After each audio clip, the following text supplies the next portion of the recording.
I'm thinking of moving about $650,000 to a private banking company. Is the move worth it? Today, we're going to be reviewing a question that I received about private banking and really look into that and see if we think this is going to be a good move. Hello, my name is Tommy Cloud. I am the president of Third Act Retirement Planning, a company that I started back in 2000. I'm also a certified financial planner and qualified kingdom advisor. We help Christians who have received a large sum of money to make wise decisions with their finances. So let's go ahead and dive in and take a look at private banking. Okay, so let's go ahead and read the actual question that was asked of me. So you have the whole context here of what we're talking about with private banking. Here we go. Quote, I've been mulling over the idea of transferring roughly $650,000 to a private banking institution. Up until now, I've been my own investment manager, mostly dealing with mutual funds. At 66, and still working, I don't really depend on these investments for survival. I've done pretty well for myself, turning nothing into more than $700,000 in just over a decade. And I'm currently putting in upwards of $4,700 a month. My returns have been pretty solid, and I'm not one to shy away from a bit of risk. But I'm on the fence about whether to bring in a firm and an advisor or a private banking institution. I know there are good expenses on the mutual funds. Do you reckon it's worth making the switch? All right, so this is a great question that people will often ask about private banking and these type of questions. So it's one of those things where I want to break this down into advantages and disadvantages. And I want to talk about some of the top private banks out there, or at least the most popular ones, and then talk about the minimums and the fees. So let's just jump in with the advantages first, and let's talk about that. With a private bank, we're going to talk about 4 advantages. Number 1 is going to be personalized service. With a private bank, you'll typically have a dedicated relationship manager who understands your financial goals, and they're going to provide tailored advice. Keep in mind that oftentimes this dedicated relationship manager may not be fully have the designations that you might expect if you went the route of working with a family financial planning firm like the one you'd find on NAPA or the Qualified Kingdom Advisor website. These are the type of financial planners that Clark Howard would recommend.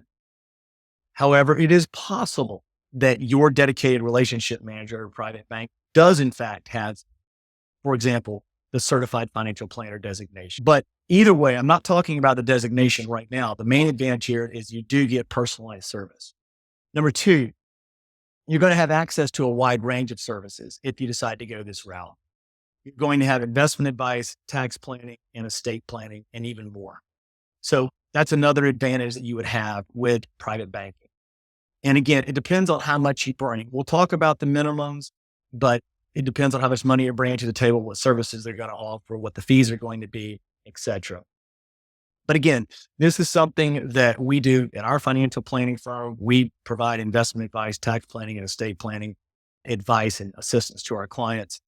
So it's something that you could find as well either way. But still, it is an advantage for private banks if you go that direction. You also have exclusive investment opportunities, which is number 3. Private banks can often provide you with exclusive investment opportunities that you may not be able to find typically available to the general public. These exclusive investment opportunities also get into a discussion of the disadvantages, which we'll discuss in a second. But the same with a financial planning firm, typically you're going to have investment opportunities that the general public does not have access to. I think certainly we do and use those with our clients. And I would think most other financial planning firms would as well. Number 4, another advantage of working with a private banking institution would be convenience. All your financial needs are taken care of under one roof. This includes your banking needs, your checking account. And you can do this with financial planning firms like ours at Charles Schwab is our main custodian. So we could provide that, but we typically don't.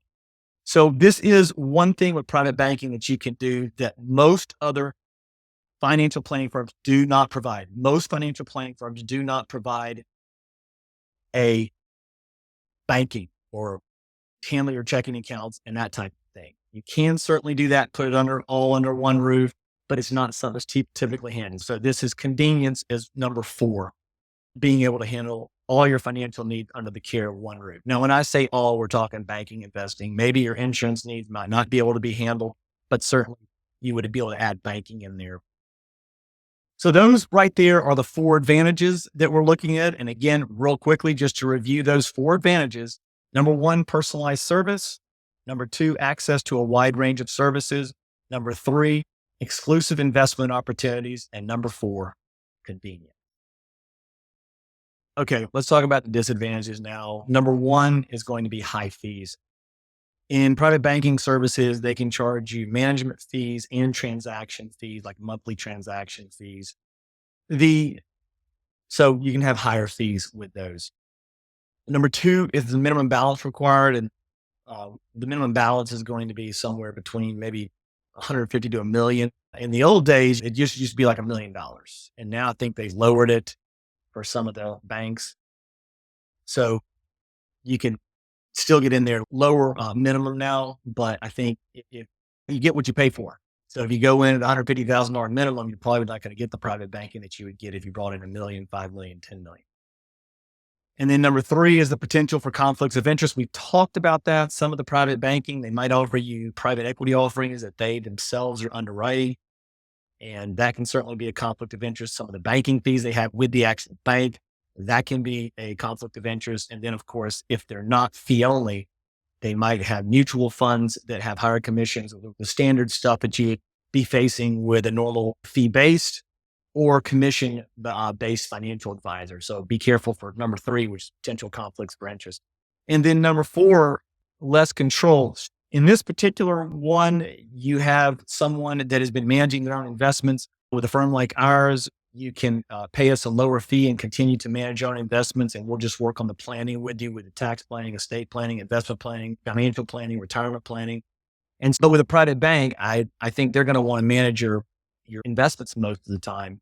So you do have less control over managing your own investments. So again, the 4 disadvantages that we're going to talk about here that I just mentioned were high fees, the minimum balance requirement, the potential for conflicts of interest, and then less control over how your investments are managed, which certainly could be apropos with the person here that's been managing their own mutual fund portfolio. He or she may want to continue doing that.